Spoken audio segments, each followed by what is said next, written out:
the mandate that is given to the service, to FIRS, I think the issue of staff development, capacity development becomes very paramount, and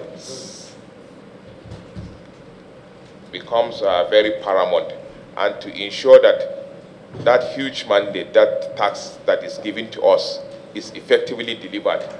The service undertook the issue of capacity development very seriously, and that was why, as enshrined in the Act, we sought legislative approval by way of appropriation to ensure that we have a provision for training of staff, which also captures the issue of subscription.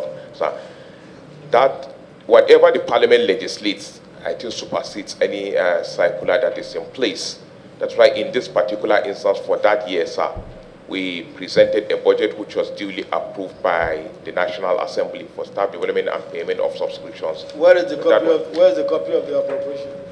Sir, it's captured on page 104 to 112 of our submission, sir. Page 104 to 112, 112. Precisely page 112, there is a line. There is a line for professional subscriptions. Where is that? 11, is that page? 112, right? Yeah.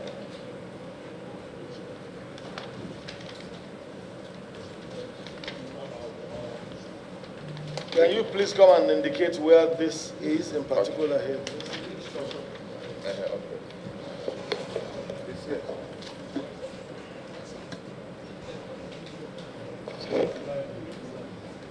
Ready? Okay, read the line. Budget line subhead 1008. Subscriptions to professional bodies, sir. Subhead 1008, subscription. Subhead 1008, subscriptions to professional bodies, sir, of the approved 2017 budget, sir. But this is not even clear. We can't even see anything there. What's there? How much was appropriated? 100 million, sir.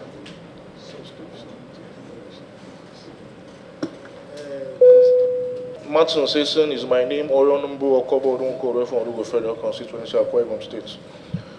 Mr. Chairman, the circular from the Office of the Head of Service is dated April 2009, and you are making reference to appropriation of 2017. So are you saying you are not guided by the circular from the Office of the Head of Service? Is that what you are saying? Because after how many years? 8 to 9 years, you are still coming up with payment of professional fees. Sir, are you not bound by that circular? Sir, do you know, that's why, Honorable, I said in view of the mandate attached to the FIRS, we saw that to underscore the importance of that. Is there an approval from the Office of the Head of Service of the Federation to that effect? Because there should be a waiver that, look, FIRS is exempted from this circular. You have any waiver? No. Establishment Act, there are certain functions attached to it, and the powers that the National Assembly, the same law that the National Assembly created, are approved. No, don't hide under the powers of the National Assembly. The Office of the Head of Service of the Federation, yes, sir, is sort of your regulatory body, is that correct? You are bound by certain circulars from the Office of the Head of the Federation. Is that correct? Yes, sir, but to a certain extent, sir. There are certain things by the provisions of the FIRS Establishment Act. For us to achieve that mandate, we have to also do things separately. That was the essence of the FIRS Establishment Act, sir. If we have to get certain things, then there is also a procedure to do. What section of your act are you referring to? What section of the act?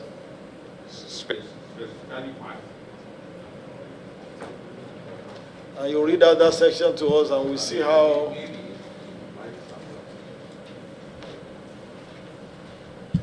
Honorable, your point is very well noted. That even if they wanted to deviate from the express provision of the circular, they should have written the office of the head of service to ask for an exemption on the basis of the peculiarity of your mandates. So there is also a letter from the Attorney General of the Treasury clarifying that there are certain provisions that in the normal civil service MDs that do not apply to FIRS. We can get a copy of that. We ask you to read something, sir. You want to read that section of your act you're referring to? Yeah, we are referring to specifically the provisions of the FIRS that said we are to administer a set of tax laws. And by virtue of that, the FIRS empowered to do all other activities. Are you reading? No, sir. I don't have a copy of the FIRS Establishment Act here, sir. But I am referring to it, sir. That the FIRS, the service can do any activity or action that will enable it deliver on that mandate. The power to assess, collect, and account for taxes due to the Federation. That response is a very smart one, but it will fall in the face of the law. Do you still pay those subscription fees till now? We have stopped, sir. When did you stop?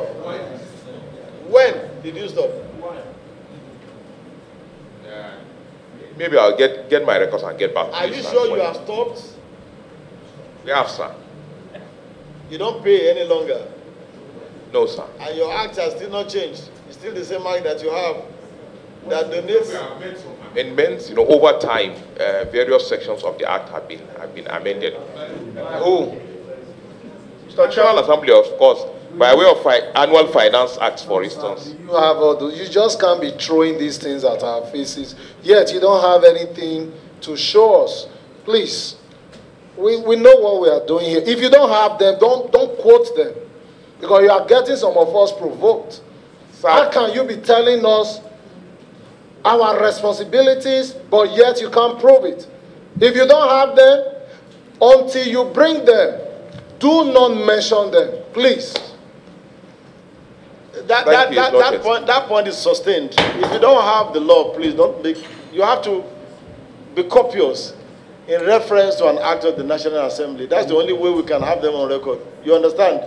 So please, you can actually ask for time if you want more time. But for you to just say there are provisions of your act and you are not able to specifically read out the section of your act that empowers you. We'll get back to you on it, sir. Oh, okay. Yes, Honorable.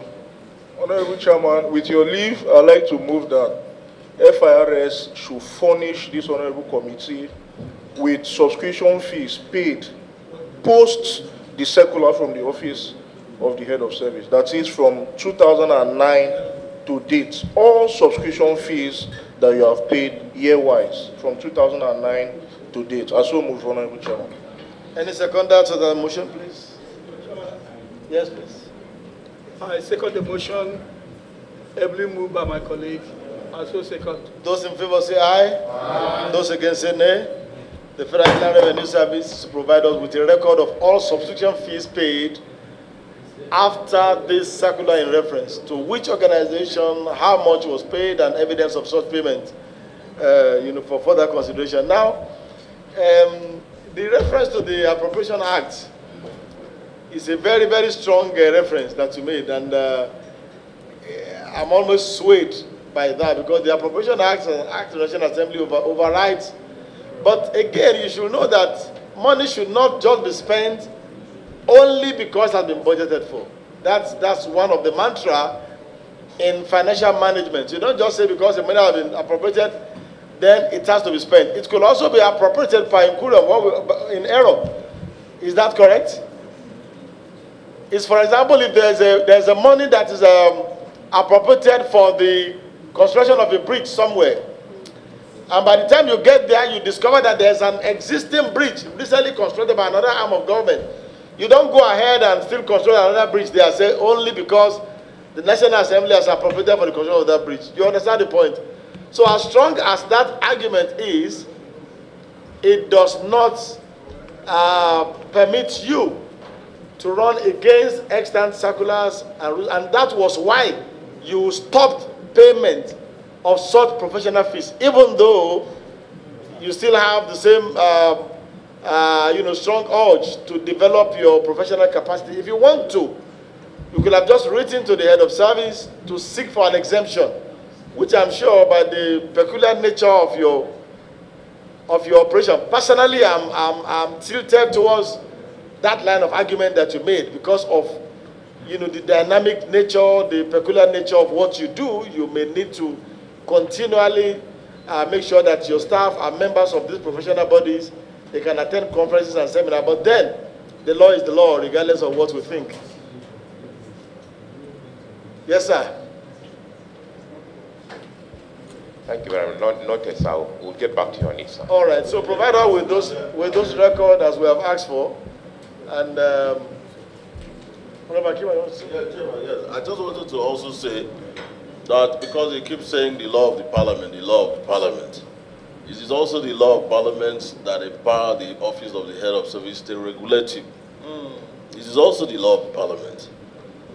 Because like the chairman said, the head of service didn't just come up with a that issue. They must have done a few research. They must have done a few review and then come up with a decision. They came up with a decision. So you go to the law that protects you, and you don't really go to the other law that said, oh, that we need to regulate you.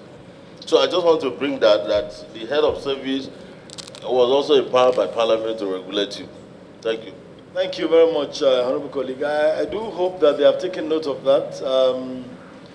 We may not be asking for a refund of the money until you provide us with the record of all monies paid, and then we'll take a decision on that.